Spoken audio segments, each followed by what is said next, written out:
بسم اللہ الرحمن الرحیم۔ معروف یوٹیوبر عمران ریاض کا کہنا ہے کہ حکومت نے قومی اسمبلی میں جو 3 بل پیش کیے تھے، ان میں سے ہر ایک کا ملک کی سیاسی، معاشی اور سماجی حالت پر اثر پڑ سکتا ہے۔ پہلا بل پریکٹس اینڈ پروسیجر ایکٹ، دوسرا بل ججز کی تعداد میں اضافہ اور تیسرا بل سیکیورٹی فورسز کی گرفتاری کی اختیارات میں ترمیم۔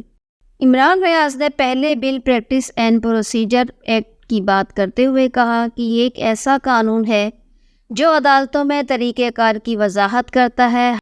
حکومت اس میں کچھ بنیادی تبدیلیاں لانا چاہتی ہے۔ یہ بل پچھلے سال ایک متنازع آرڈیننس کے نتیجے میں سامنے آیا تھا۔ اس آرڈیننس کے نتیجے میں ایک کمیٹی تشکیل دی گئی جس نے یہ بل پیش کیا۔ اس کمیٹی کا مقصد یہ تھا کہ عدالتی عمل کو زیادہ مؤثر بنایا جائے، لیکن اس کے ساتھ ہی کچھ سوالات بھی ابھرے ہیں۔ کیا یہ تبدیلیاں واقعی انصاف کی فراہمی کو بہتر بنائیں گی یا یہ صرف حکومتی دباؤ کی ایک نئی شکل ہیں؟ یہ اقدام خود کو جلد بازی میں جواز فراہم کرنے کے لیے کیا جا رہا ہے۔ عوام میں یہ تشویش ہے کہ اس طرح کی تبدیلیاں کیا واقعی انصاف کی فراہمی میں بہتری لائیں گی یا پھر یہ ایک خطرناک روایت بن جائے گی کہ ہر بار جب حکومت کو سیاسی دباؤ کا سامنا ہوتا ہے وہ قانونی طریقوں سے اپنی مرضی کے فیصلے کروانے کی کوشش کرتی ہے۔ دوسرا بل ججز کی تعداد میں اضافے کے متعلق ہے۔ ججز کی تعداد میں اضافے کا مقصد ایک طرح سے عدالتوں میں دائر مقدمات کی بڑھتی ہوئی تعداد کو سنبھالنا ہے، لیکن یہ سوال بھی اٹھتا ہے کہ کیا یہ اقدام واقعی درست ہے؟ کئی ماہرین کا کہنا ہے کہ اس طرح کے اقدامات کے پیچھے حقیقی مقصد یہ ہے کہ حکومت خود کو محفوظ رکھ سکے اور اپنی مرضی کے فیصلے حاصل کر سکے۔ جب ججز کی تعداد میں اضافہ ہوگا تو اس کا اثر فیصلوں کی نوعیت اور رفتار پر بھی پڑے گا۔ یعنی اگر یہ قانون منظور ہو جاتا ہے تو کیا ہم یہ کہہ سکتے ہیں کہ ہماری عدالتیں زیادہ مؤثر ہو جائیں گی یا یہ ایک اور سیاسی چال ہوگی؟ تیسرا بل جو پیش کیا جا رہا ہے وہ سیکیورٹی فورسز کو اختیار دینے سے متعلق ہے۔ اس بل کے تحت سیکیورٹی فورسز کو بغیر کسی وجہ کے کسی بھی شخص کو 3 مہینے تک گرفتار کرنے کی اجازت دی جائے گی۔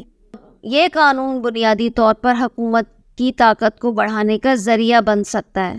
انسانی حقوق کی تنظیمیں اس کی سخت مخالفت کر رہی ہیں اور ایک یہ بڑا سوال پیدا کرتا ہے کہ حکومت اپنے شہریوں کے حقوق کا احترام کرے گی یا نہیں۔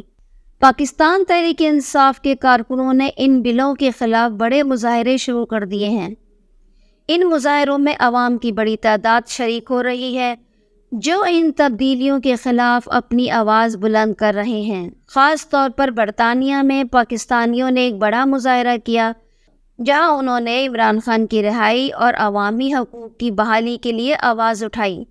یہ مظاہرہ نہ صرف پاکستان میں بلکہ عالمی سطح پر بھی اہم ہے۔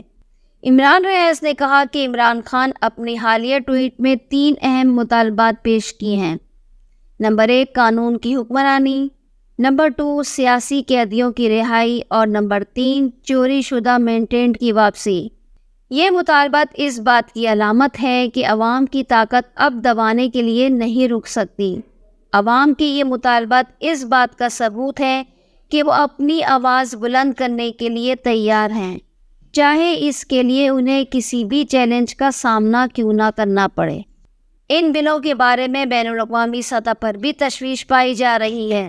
مختلف انسانی حقوق کی تنظیموں اور بین الاقوامی میڈیا نے ان اقدامات کی مخالفت کی ہے۔ ان بلوں کی بین الاقوامی سطح پر مخالفت سے یہ ظاہر ہوتا ہے کہ پاکستان کا امیج عالمی منظرنامے پر متاثر ہو رہا ہے۔ عمران ریاض نے مزید کہا کہ یہ بل ہمارے معاشرے کے لیے ایک نیا چیلنج ہے۔ ہمیں سوچنا ہوگا کیا یہ بل واقعی عوام کے مفاد میں ہے یا یہ صرف حکومتی کنٹرول بڑھانے کا ایک طریقہ ہے۔ آپ کی کیا رائے ہے؟ کیا آپ سمجھتے ہیں کہ یہ بل عوام کی فلاح کے لیے ہے یا ان کے حقوق کی خلاف ورزی؟